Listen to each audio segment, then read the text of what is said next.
할렐루야. 오늘 저녁에는 이제 예레미야 애가의 말씀입니다.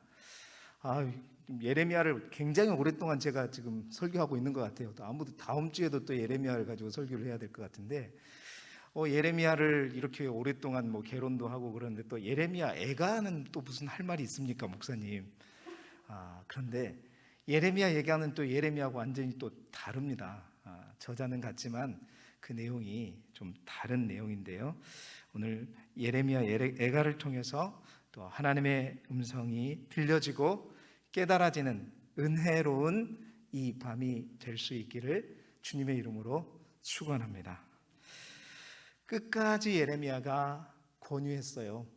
이제 바벨론이 예루살렘 성을 포위할 때도 끝까지 시드기야 왕에게 예레미야는 바벨론에게 항복해야 된다고 끝까지 권유했습니다. 그런데 이 시드기야의 주위에는 애굽을 더 의지하는 관리들이 많았었어요. 참모들이 많았단 말이죠. 오늘 오전에도 말씀드렸지만 항상 저 북쪽에 있는 어떤 나라냐 남쪽에 있는 어떤 나라냐 할 때 북쪽의 나라는 계속 바뀌었어요. 아수르로 바벨론으로 이렇게 바뀌어갔잖아요. 그런데 친애굽주의자들은 왜 그러냐면 애굽이라고 하는 나라는 항상 그 자리에 있는 것 같고 전통적으로 언제나 그 자리에 있는 강국이라고 생각했던 거죠.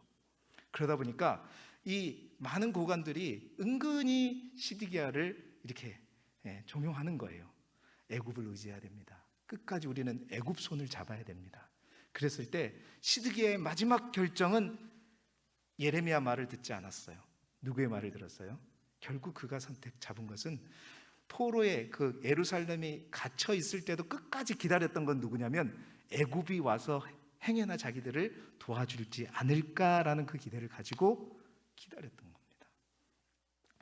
자, 그렇게 끝까지 바벨론의 손을 잡지 않고 항복하지 않는 예루살렘 성을 바벨론의 느부갓네살 왕이 모든 군대를 데리고 왔다라고 성경은 얘기합니다. 모든 군대를 데리고 가가지고 그 예루살렘을 완전히 포위해버립니다. 그때가 시드기야 9년 10월 10일이었어요.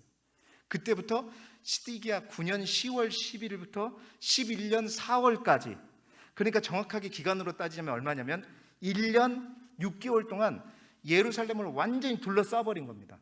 그러니까 누구도 예루살렘 밖으로 나갈 수가 없어요. 그럼 문제는 뭐냐? 먹고 사는 게 문제죠. 1년 6개월 동안 아무 데도 못 나가니까 이제 그 기근이 심각한 정도에까지 이르게 되었고요. 그 가운데서 여러분 보게 되면 이제 자기 자녀의 살까지 먹게 되는 그런 단계까지 이르게 되었던 것입니다. 자, 그래서 결국 그렇게 하다가 이제 바벨론이 1년 6개월 동안 그냥 굶어서 죽이려고 한 게 아니라 끊임없이 토성을 쌓았다 그래요, 성경은. 그 토성을 쌓았다는 게 그런 거잖아요. 예루살렘 성벽이 높으니까 토성을 계속 쌓다 보면 어떻게 해요? 이제 땅 밟고 언젠가 넘어가겠죠. 그래서 그 토성을 쌓아가지고 어느 날 밤에 급습을 하게 돼서 예루살렘 성이 완전히 함락되어 버리는 그 날이 바로 시드기야 11년 4월 달에 일어나게 되는 것입니다. 자, 그때 상황이 어땠는지, 얼마나 처참했는지 열왕기하 25장과 예레미야 52장에 잘 나타나 있는데, 첫 번째로 그때 상황이 어땠느냐, 열왕기하 25장에 보게 되면 모든 성이 불탔습니다. 예레미야 성 안에 있는 모든 집, 모든 성이.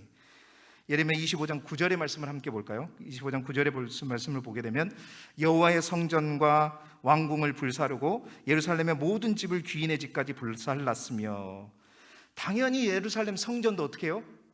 불살랐어요. 뿐만 아니라 왕궁도 불사르고 예루살렘에 있는 모든 집, 부잣집 가리지 않고 다 불살랐단 말이에요. 그러니까 예루살렘이 함락될 때는 그냥 바벨론 군대만 쳐들어온 게 아니라 뭐예요? 완전 불바다였다는 겁니다. 다 타고 있었어요. 자, 뿐만 아니라 성이 불탔을 뿐만 아니라 예루살렘 주위의 성벽을 다 헐어버렸어요. 예레미야 52장 14절에 보면 예루살렘 사면 성벽을 다 헐어버린 거예요. 그때 나중에 이제 포로 귀환해가지고 제일 먼저 성벽을 쌓잖아요. 이때 성벽이 다 무너져 버립니다.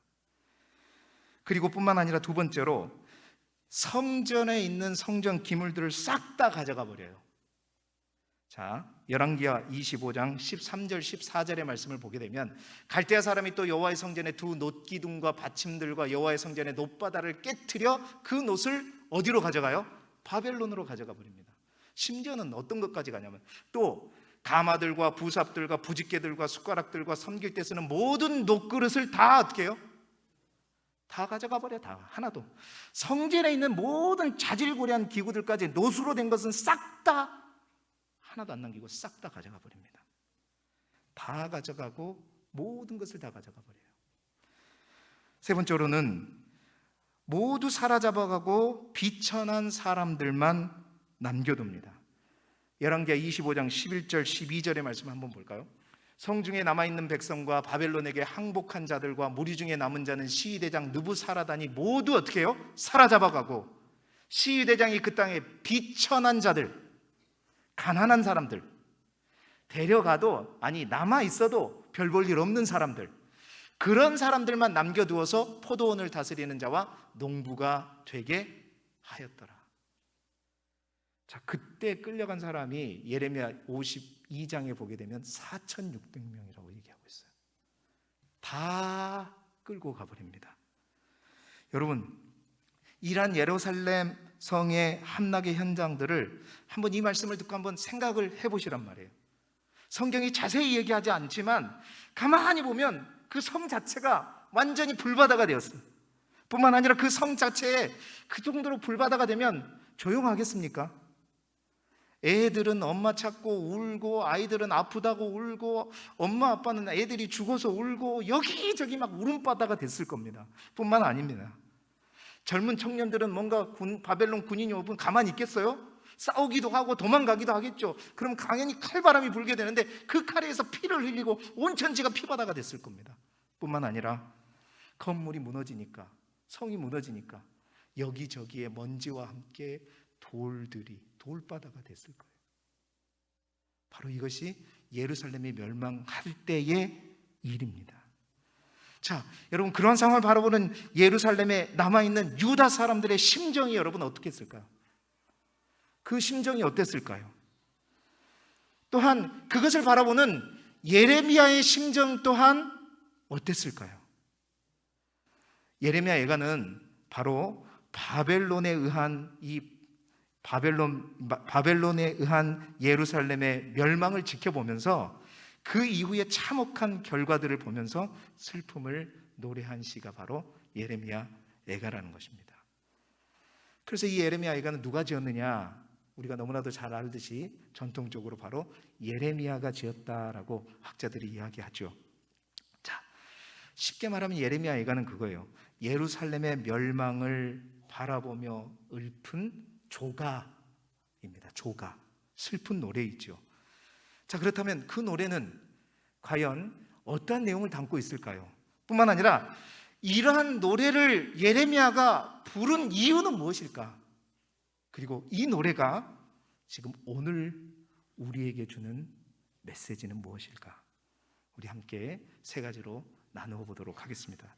첫 번째, 이 예레미야 예가에는 어떤 내용이 있냐면 예레미야의 큰 슬픔과 절망이 표현되어 있어요. 자, 예레미야 예가의 히브리어 제목이 뭐냐면 에카입니다. 이 에카는 바로 예레미야 1장 1절에 처음 딱 히브리어 원어로 처음 등장하는 단어가 바로 에카이에요. 이 에카라는 말의 뜻을 우리말로 번역하면 어찌라는 뜻이에요. 그러니까 어찌하여라는 이런 뜻이 바로 에카라는 감탄사입니다. 자, 이 단어는 예레미야에서 예루살렘 멸망의 슬픔을 탄식할 때 나오는 단어인데 이 에카가 쓰여진 곳이 세 곳이 있어요. 첫 번째로 예레미야 1장 1절을 보십시오. 예레미야가 슬프다 이 성이여, 전에는 사람들이 많더니 이제는 어찌 그리 적막하게 앉았는고. 이 어찌 그리가 바로 에카예요. 근데 우리나라 말은 요 뒤에 있지만 히브리어로는 에카 하면서 시작하거든요. 전에는 이제는, 전에는 이제는, 전에는 이제는 하면서 예루살렘의 멸망의 상황들이 얼마나 그 전과 비교해서 비참한 상황인가를 슬프다 하면서 노래하고 있는 겁니다. 자, 2장 1절에도 슬프다 주께서 어찌 그리 진노하사, 에카 하면서 또 나오죠. 딸 시온을 구름으로 덮으셨는가, 이스라엘을 아름다운 하늘에서 땅에 던지셨는가, 또 그의 진노의 날에 그의 발판을 기억하지 아니하셨도다. 세 번째로 이 에카가 에레미야 4장 1절에 쓰여졌어요. 에카 하면서 슬프다, 어찌 그리 금이 빛을 잃고 순금이 변질하였으며 성소의 돌들이 거리 어기마다 쏟아졌는고. 지금 제가 상상해 보라는 그 말, 그 내용들을 그대로 얘기하고 있죠. 그러니까 그 상황들을 바라보면서 슬퍼하고 애통해하면서 부르는 이 노래. 그래서 이 에카가 어찌 그리하여, 어찌하여 그저 그렇게 됐는가 하는 그 에카가 바로 예레미야 애가의 제목이 되었던 겁니다. 자, 예레미야에서 가장 이렇게 많이 담고 있는 내용이 뭐냐? 바로 이 슬픔과 절망을 담고 있단 말이에요. 근데 우리는 이 예레미야 내용에 이 슬픔과 절망을 다 담고 있는 것 같지만 또 그렇지는 않아요. 그러나 가장 많이 담고 있는 노래가 뭐냐면 슬픔과 절망의 내용이라는 거죠. 자, 여러분, 그렇다면 지금까지 예레미야가요, 여러분 말씀 대행진을 보면서 우리 계속해서 예레미야 보고 있잖아요.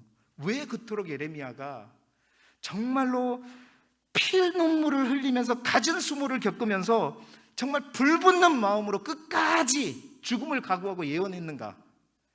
물론 하나님의 말씀이 강권적으로 자기 안에 역사했기 때문에 불붙는 마음으로 얘기했지만, 여러분, 예레미야가 그토록 죽음을 각오하고 예언했던 또 하나의 이유는 뭐냐면은 바로 이 모습을 보지 않기 위해서였어요. 예레미야는 내 예언을, 하나님의 말씀을 듣고 이스라엘 백성들이 바벨론에게 그냥 자연스럽게 투항했으면 이미 1차 포로 끌려갔고 2차 포로 끌려갔고 이번이 3차예요. 1차 포로 때처럼 2차 포로 때처럼 그냥 순수하게 끌려가면 이렇게 많은 이들이 피바다 또한 뭐 울음바다가 되지 않으면서 이 멸망의 참상을 보지 않아도 되는데, 끝까지 투항하지 않고 백기를 들지 않고 예레미야의 말을 듣지 않고 저 애굽만 의지하면서 하나님의 뜻을 거부한 그들이기에 멸망을 자초하게 되는 거예요. 예레미야가 더 슬퍼했던 이유는 어떤 마음이 들었냐면, 내가 조금 더 노력할 걸. 시드기야 왕이 그렇게 안 된다고 하고 딴소리를 해도 내가 쫓아다니면서까지, 그냥 밥 먹을 때까지, 화장실 갈 때까지 쫓아다니면서, 아닙니다 왕이시여, 반드시 우리가 백기를 들고 투항하지 않으면 우리는 엄청난 멸망의 참상을 만나게 될 것입니다. 이것만은 막아야 된다. 그 불붙는 마음이었던 거거든요. 이렇게까지는 되지 않아야 되겠다. 어떤 상황이 벌어지냐면, 그래서 예레미야가 얼마나 슬퍼했냐면 예레미야 2장 11절을 한번 보겠습니다. 우리 함께 읽어볼까요? 시작. 내 눈이 눈물에 상하며 내 창자가 끊어지며 내 간이 땅에 쏟아졌으니 이는 딸 내 백성이 패망하여 어린 자녀와 젖먹이는 아이들이 성읍 길거리에서 기절함이로다. 여러분, 제가 여러분 함께 물어보겠어요. 어떻게 하면 눈이 눈물에 의해서 상하게 되죠? 모르겠죠. 그 정도였단 말입니다. 창자가 끊어질 정도로. 그 아픔은, 그 눈물은, 그 슬픔은 내가 막을 수 있었는데, 이러한 모습까지 내가 조금 더 죽음을 각오하고 더 했었으면 내 백성들이 이렇게 아파하지 않고 아이들이 세상의 성읍 길거리에서 기절해 있어요. 여러분, 그 아이들이 여러분의 자식이라고 생각해 보세요. 여러분의 손주라고 생각해 보세요. 그 모습을 바라보는 예레미야의 마음들, 그들은 하나님의 말씀을 순종하지 않았기 때문에 당연한 것이라고 생각할지 모르겠지만, 예레미야의 입장에서는 바로 이러한 모습을 당하지 않기 위해서 그토록 구덩이에도 빠지고 죽을 위험도 감수하면서 했는데 아이들이 길거리에서 기절해 있단 말이에요. 뿐만 아닙니다. 예레미야 4장 4절의 말씀을 볼까요? 젖먹이가 목말라서 혀가 입천장에 붙으며 어떤 아이들이 떡을 구하나 떼어줄 사람이 없도다. 여러분, 아이들이, 젖먹이가, 그것도 목이 말라가지고 세상에 혀가 입천장에 붙어버렸대요. 뭐 먹을 것을 좀 달라고 했는데 떡 하나 구워줄 사람이 없어요. 아무도 없어요. 4장 8절의 말씀.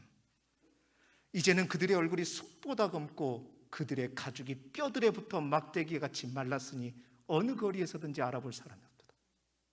그 험한 참상 속에서 얼굴에 막 시커멓게 먼지 묻고 누가 누군지도 모르는데 보니까 보여지는 것은 사람들이 가죽이 뼈들에 붙어 1년 6개월 동안 뭐 얼마나 먹었겠습니까? 다 나눠 먹다가 하루에는 요만큼 밀 요만큼 한 조각씩 먹고 어떻게 살아냈겠죠.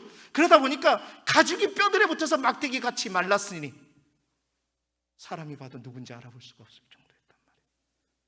이 모습을 바라보는 예레미야의 마음이 어떻겠습니까, 여러분? 심지어는 어디까지 가느냐 하면 4장 10절의 말씀을 보겠죠. 함께 읽어보겠습니다. 시작. 딸 내 백성이 멸망할 때에 자비로운 부녀들이 자기들의 손으로 자기들의 자녀를 삶아 먹었도다. 이 책임감을 예레미야가 느끼고 있었단 말이에요. 그 마음이 불붙는 듯하여서 어떤 핍박 속에서 전화했던 이유는 이러한 모습을 보지 않기 위해서 그토록 그는 눈물 구멍이 머리가 눈물통이 되고 눈이 눈물 구멍이 되도록 눈물을 흘려가면서 했는데도 불구하고 그것을 막지 못한 이 자책 때문에 더 눈물을 흘렸고 창자가 나올 정도였다는 것이죠. 그런데 더 문제는 이러한 지경에 있는 사람들을 바벨론 군대가 와갖고 어떻게 했어요? 조금의 자비도 없어요. 이러한 어린아이들, 이러한 젊은이들, 가죽이 뼈에 달라붙어갖고 있는 누군지도 모르는 그 애들 칼로 치고 잡고 끌고 죽이고 때리고 포로로 잡아가는 바벨론. 여러분, 하나님께서 왜 바벨론을 도구로 쓰셨는데 나중에 바벨론을 심판하냐? 그 이유가 뭐냐면 바로 이것 때문이에요. 내가 내 백성을 이렇게까지 하라고 했냐? 네가 뭔데 내 백성을 이렇게까지 처참하게 죽일 수가 있느냐? 그래서 바벨론은 나중에 바벨론 또한 심판당합니다. 그런데 여러분, 이것보다 더 슬픈 슬픔의 근원이 뭐였냐면 그것은 바로 이 예루살렘을 멸망시킨 궁극적인 주체가 바벨론이 아니라 바로 누구예요? 하나님 여호와라는 것입니다. 이게 더 가슴 아파요. 예레미야는 계속해서 그 얘기를 말씀을 했지만 결코 그것을 듣지 않아서 끝까지 1년 6개월 동안 버티면서 일한 모습까지 된 것 다 그들이 행한 일이지만 결국 그래서 이 일을 행하시는 분은 누구? 하나님이란 걸 알고 있었지만 막상 하나님께서 그 바벨론 군대를 이용해서 이 비참하게 이 예루살렘을 함락시키는 모습을 보면서 그 사람들뿐만 아니라 예레미야는 더 큰 슬픔에 빠지게 되는 거죠. 예레미야 2장 5절의 말씀을 볼까요? 주께서 원수같이 되었다. 그래서 어떻게 해요? 이스라엘을 삼키셨으며 그 모든 궁궐들을 삼키셨고 견고한 성읍들을 무너뜨리사 딸 유다의 근심과 애통을 더하셨도다. 누가 그랬다고요? 주께서 그랬다. 이게 더 큰 슬픔입니다. 하나님께서 우리를 사랑하시는 그 하나님께서 이 일을 행하셨다는 것.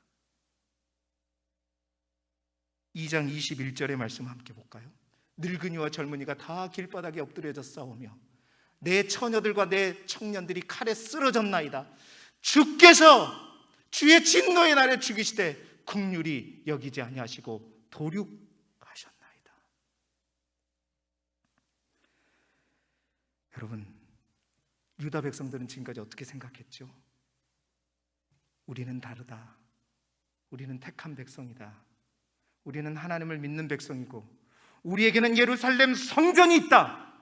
그 성전에 하나님이 계시기에 어떠한 일에도 이 나라 이 백성은 무너지지 않을 것이고 누가 뭐래도 하나님 우리를 지키실 것이다. 그 잘못된 그 믿음, 그 전제가 있는 그 믿음인데도 불구하고 그는 그 배타적인 신앙을 가지고 결국 그 성전을 무너뜨리고 예루살렘 성을 멸망시킨 그 일을 하나님께서 주도하신 것을 바라보며 더 크게 절망하고 있는 것입니다.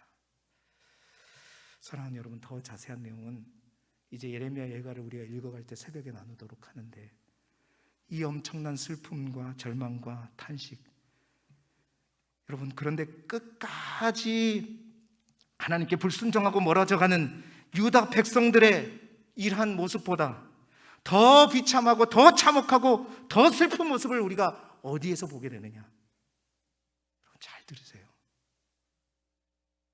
바로 우리가 죽음 이후에 가게 될 영원한 죽음의 그 세상, 여러분, 영원한 불의 지옥이라고 하는 그곳에는 이 예루살렘 함락에서의 이 처참함보다 슬픔보다 더 크고 몇 배나 더 험악한 슬픔과 아픔과 낙심이 있어요. 근데 문제는 뭐냐?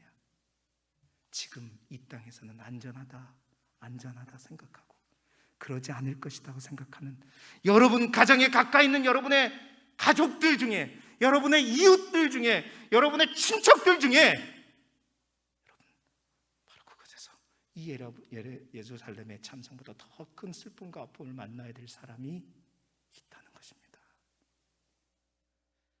그때 예레미야가 내가 조금 더 할 걸, 내가 더 그들에게 말할 걸, 그들을 더욱더 붙들어서 내가 나를 살면 때리고 찢고 복구하더라도 내가 끝까지 하나님 믿어야 된다고, 예수 믿고 천국 가야 된다고, 그때 가서 후회할 게 아니라, 여러분, 이 말을 하나님의 말씀으로 들으시기 바랍니다. 그 불붙는 마음이 여러분에게 있으셔야 돼요. 그 마음으로 여러분의 가정 자녀 중에서 아직 하나님을 알지 못하고 멀리 있는 이들, 그들은 생각할 겁니다. 안전하지, 별일 없을 거야. 아니요, 이 세상이 끝이 아니라는 겁니다. 자, 예레미야 예가에는 바로 이 큰 슬픔과 절망이 표현되어 있어요. 두 번째로 뭐가 있는가? 슬픔에 대한 올바른 진단과 처방이 있습니다. 여러분, 예레미야 예가는 단순히 시인의 슬픔만 노래하는 것이 아닙니다. 예루살렘 성이, 그 성의 멸망 원인을 정확하게 이 노래 속에서 지적하고 있어요. 예레미야 1장 18절의 말씀을 보겠습니다. 여호와는 의로우시도다. 자, 색깔되어 있는 거 한번 읽어보시죠. 그러나 내가 그의 명령을 거역하였도다. 여기서 내가는 예레미야가 아니라 이스라엘 백성들을 의인화시켜서 자기와 똑같이 보고 온지 내가 얘기하고 있는 거예요. 내가 그의 명령을 거역하였도다. 이 멸망의 원인이 바로 하나님의 명령을 거역했기 때문이라고 진단하고 있는 거예요. 뿐만 아니라 예레미야 1장 20절 상반절을 함께 보시겠습니다. 함께 읽어보죠. 시작. 여호와여 보시옵소서. 내가 환난을 당하여 나의 애를 다 태우고 나의 마음이 상하오니 나의 반역이 심히 크니이다. 여기서 나 또한 이스라엘을 말하는 겁니다. 내가 하나님 앞에 반역했기 때문이라는 거예요. 뿐만 아니라 애가 3장 39절의 말씀, 살아있는 사람은 자기 죄들 때문에 벌을 받나니 어찌 원망하랴. 4장 13절의 말씀, 그의 선지자들의 죄들과 제사장들의 죄악들 때문이니 그들이 성읍 안에서 의인들의 피를 흘렸도다. 다시 말해서 예레미야 예가는 단순히 슬픔과 절망과 낙심만 표현하고 있는 것이 아니라 그 슬픔의 원인, 그 멸망의 원인이 무엇인가를 진단하고 있다는 거예요. 그 진단의 내용은 뭐예요? 바로 우리가 하나님의 명령을 거역하고 하나님 앞에 반역하고 우리가 죄를 지었고 우리를 가르쳐야 할 선지자와 제사장들 또한 죄와 죄악 가운데 있었다는 거예요. 이게 문제였다는 거예요.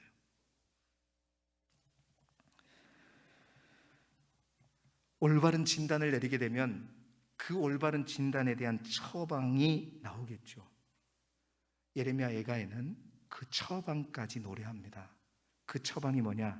예레미야 예가 3장 40절 41절의 말씀. 이 말씀 너무 중요한 말씀입니다. 함께 읽겠습니다. 시작. 우리가 스스로 우리의 행위들을 조사하고 여호와께로 돌아가자. 우리의 마음과 손을 아울러 하나님이 계신 하늘에 계신 하나님께 들자. 여러분, 오전에도 말씀드렸지만 그동안 이스라엘 백성들은 하나님께 어떻게 나아갔는가? 그들은 몸만 갔지요. 중심이 가지 않았습니다. 발만 성전으로 갔지 아침에 말씀드렸던 것처럼 마음이 가지 않았어요. 항상 하나님 앞에 그들은 외식적이었고 형식적으로 하나님 앞에 나아갔던 것입니다. 그들은 손만 들었지 마음을 들지는 않았어요.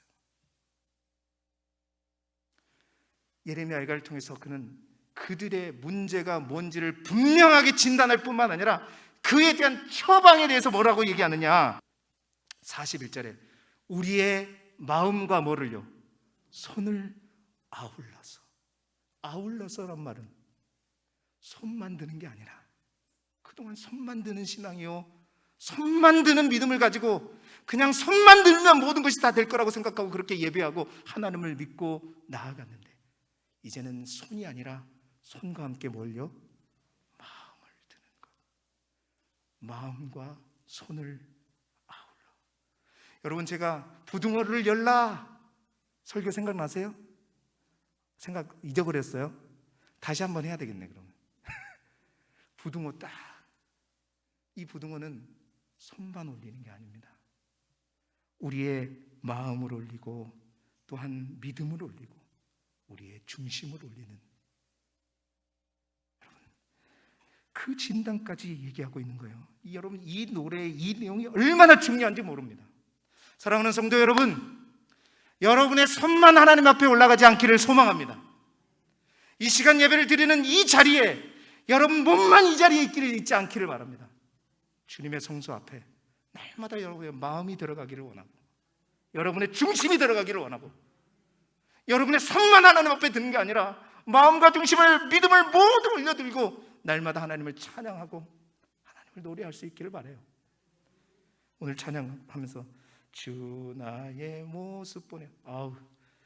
오늘 말씀 준비하면서 제가 많이 울었는데 이 찬양 들으면서도 막 감동이 와가지고 막 마음을 드는, 손과 함께 마음을 드는 저와 여러분이 되시기를 축원합니다.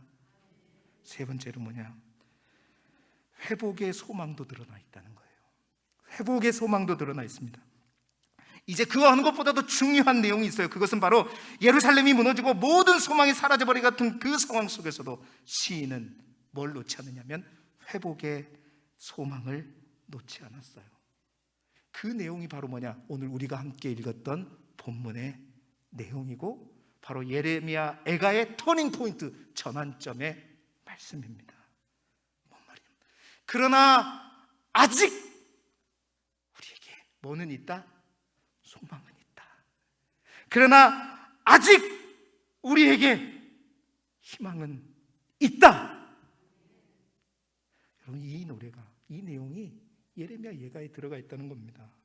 자, 보세요. 19절, 오늘 우리가 읽었던 19절 20절에 보면 쑥과 담죽과 같은 고초와 재난을 내 마음에 기억하고 정말 그걸 기억하니까 내 마음이 너무 낙심되었다고 예레미야는 얘기하잖아요.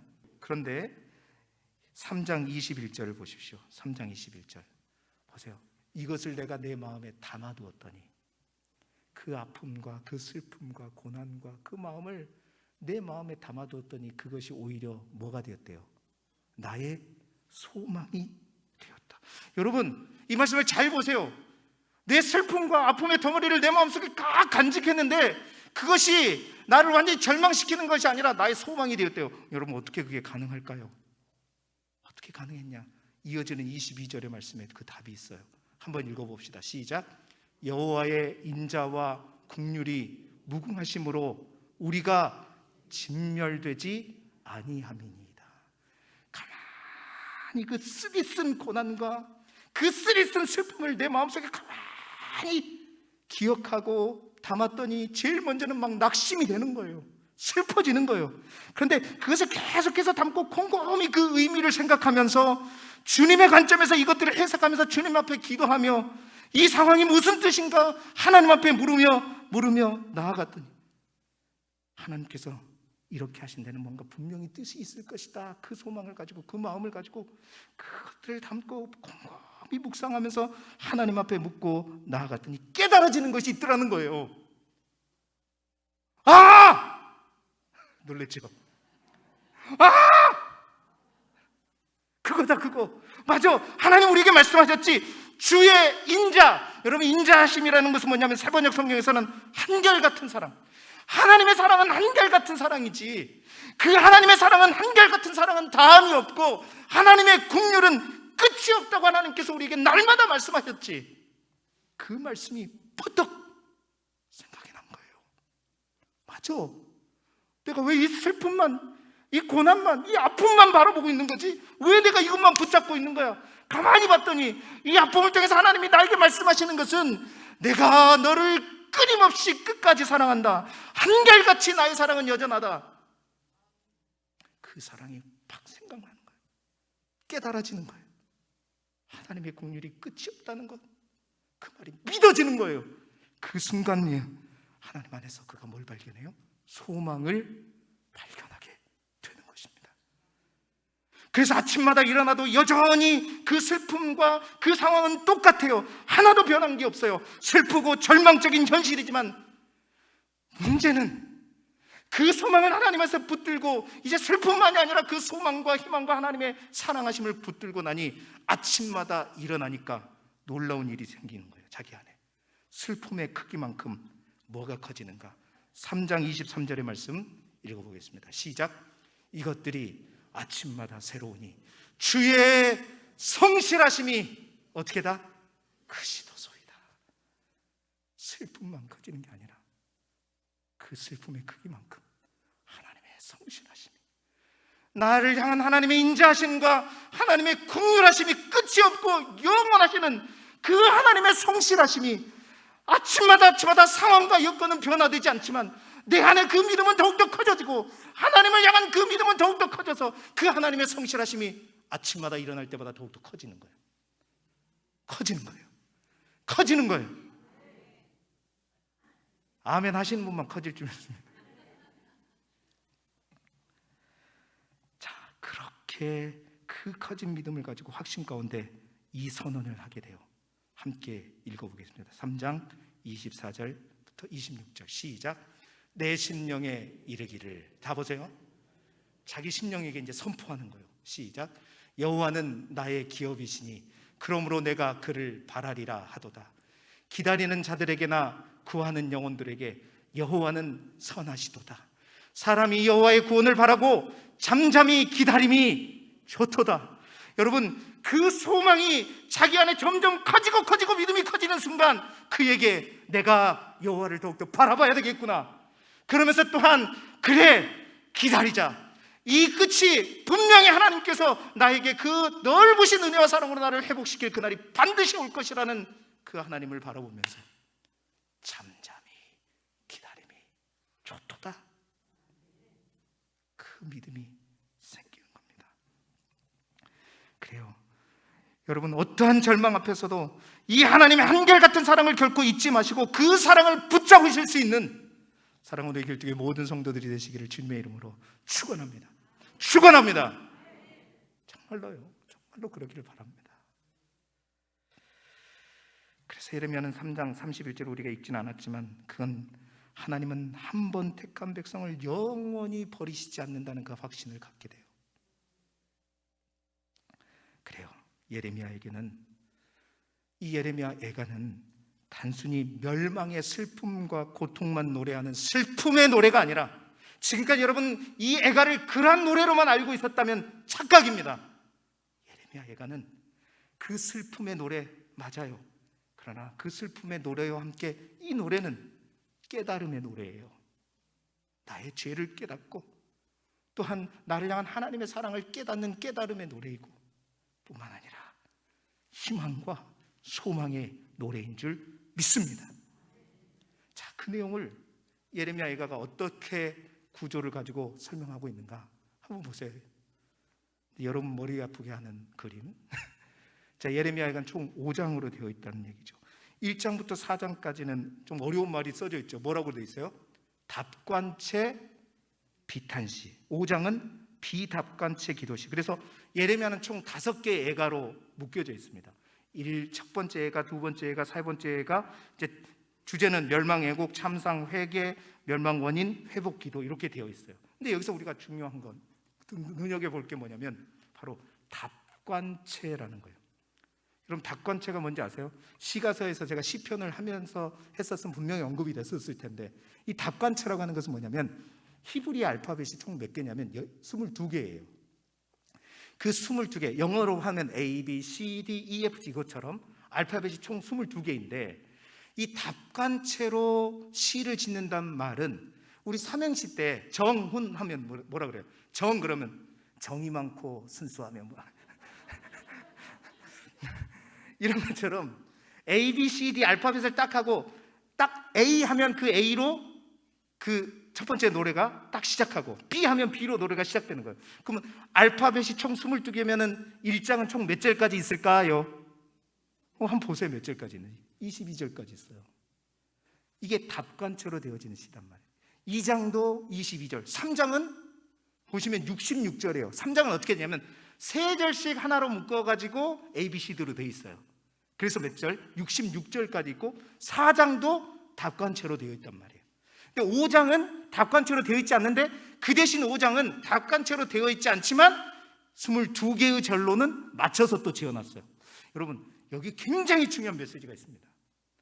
왜 그렇다면 예레미야는 이 애가를 지으면서 답관체 형식을 빌어서 썼을까?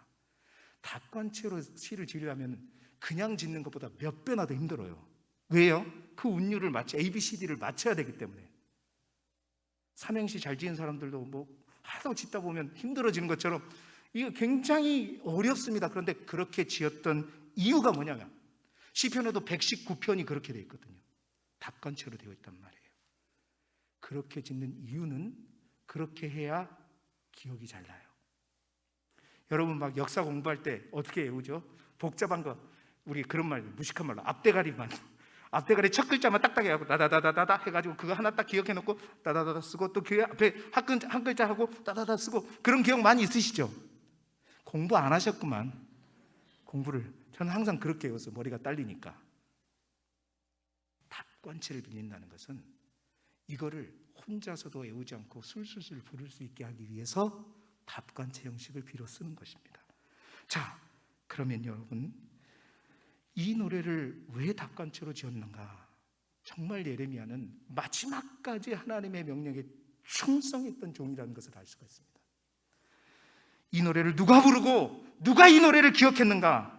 바로 이 노래를 바벨론의 포로로 끌려갔던 남유다 백성들이 불렀어요. 뭔 노래를요? 예레미야 애가를요. 이 애가는 고난 가운데 고통 가운데 저 바벨론 한 번도 가보지 않는 저 먼 땅 예루살렘에서 1200km나 떨어진 그 바벨론 땅까지 가가지고 그곳 속에서 하나님만을 그저 기억하면 경건한 유대인들에게 꼭 필요한 노래가 뭐였냐면 바로 예레미야 애가였습니다. 왜 필요했는가? 첫 번째로 그들에게는 슬픔이 있을 거 아니에요. 이 찰리만이 여기까지 와가지고 이렇게 고생을 하는 이 고생 속에서 정말 자기의 슬픔을 담아서 뭔가 표현할 수 있는 방법이 없어요. 그때 그들은 뭘 불렀겠어요? 이 슬픔의 노래를 불러요. 우리 그런 노래들 구전으로 많이 내려오잖아요. 어르신들 뭔지 모르겠지만 여러분 이 예레미야 애가가 바로 그들의 슬픔을 표현할 수 있는 영적인 언어가 되어주었어요. 또한 이 예레미야 애가는 예레미야 애가는 예루살렘을 한 번도 본 적도 없는 다음 세대들에게 계속해서 아버지, 할아버지를 통해서 이 노래가 불려지고 자기들도 따라 부르면서 그 바벨론 포로를 생활을 하면서도 여전히 그 예루살렘 시온에 대한 생생한 기억들, 멸망의 기억들, 단순히 그 슬픔만 기억하는 것이 아니라 그 슬픔이 원인이 뭐였고 그 슬픔 때문에 원인이 뭐고 어떻게 우리가 해야 된 것까지 뿐만 아니라 그 슬픔이 끝이 아니라 그 슬픔 속에서 우리가 뭘 가져야 되는지까지 자연스럽게 노래를 부르면서 갖게 하는.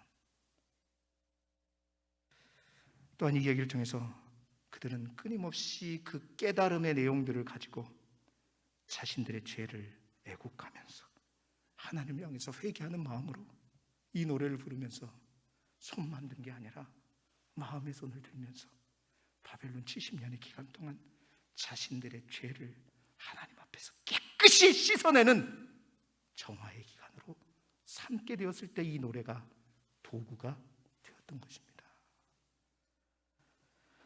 그뿐만 아니라 그 속에서 이 70년이 끝이 아니라 잠잠히 기다리라는 그 말씀 속에서 그렇다, 아직 우리에게 소망은 있다.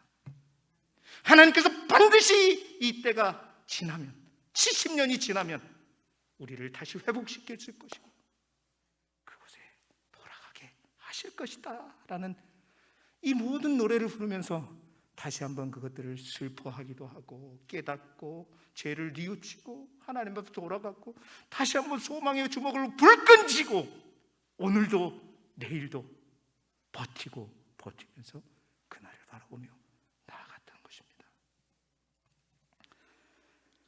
여러분, 그렇다면 이 예가는 우리에게 어떤 메시지를 주는 것일까요? 이 예가는 우리에게 하나님의 교회가, 하나님의 성도들이 겪는 고난에 대해서 그 고난에 대한 슬픔을 갖 때 정말 우리가 가져야 될 올바른 슬픔이 무엇인가를 깨닫게 해주는 겁니다. 진정한 슬픔, 그리스도인들이 가져야 하는 슬픔이라는 것은 그 슬픔으로 인해서 내가 낙심하고 낭망해서 모든 것을 팽개쳐버리고 포기하는 그 슬픔이 우리가 가져야 할, 그리스도인들이 가져야 할 슬픔이 아니라 그리스도인들이 가져야 할 슬픔은 그 슬픔에 의해서 처절하게 하나님 앞에 울더라도 그것이 끝이 아니라 내가 왜 이런 슬픔을 당게 되었는지를 다시 한번 돌이켜보고, 뿐만 아니라 내가 하나님 앞에 돌이킬 게 무엇인가를 분명히 찾아보고, 그러면서도 슬픔으로 인해서 완전히 끝나는 것이 아니라 그 슬픔 속에서 진정한 희망과 소망이 누구에게 있는가를 찾고 그 소망을 바라보면서 나아가는 것. 우리 인생을 살면서 우리는 모두가 다 슬픔을 만나게 되고 그 슬픔을 가질 수밖에 없습니다. 그러나 그리스도인들이 가져야 될 올바른 슬픔은 뭐냐? 바로 오늘 예레미야 애가가 우리에게 주는 그 메시지 그대로, 이것이 바로 그리스도인이 가져야 할 올바른 슬픔이라는 거죠. 슬픔에서 깨달음으로, 깨달음에서 진단으로, 진단에서 처방으로, 처방에서 소망으로, 소망에서 기다림으로. 사랑하는 성도 여러분, 그래서 오늘 말씀의 제목을 낙심에서 소망으로, 낙심에서 소망에서, 이것이 바로 우리 그리스도인들이 가져야 할 올바른 슬픔인 것입니다. 오늘도 이 한 주간도 이 올바른 슬픔, 혹 우리 안에 슬픔이 없기를 바라지만 슬픔을 만나게 된다면 올바른 그 슬픔을 가지고 어떠한 낙심 속에서도 소망을 발견하며 그 하나님의 이름으로 다시 일어서는 저와 여러분이 되시기를 그리스도 예수 이름으로 축복합니다. 기도드리겠습니다. 하나님, 고난과 슬픔을 그리스도인으로서 어떻게 올바르게 가져야 할 것인가 가르쳐 주시니 감사드립니다.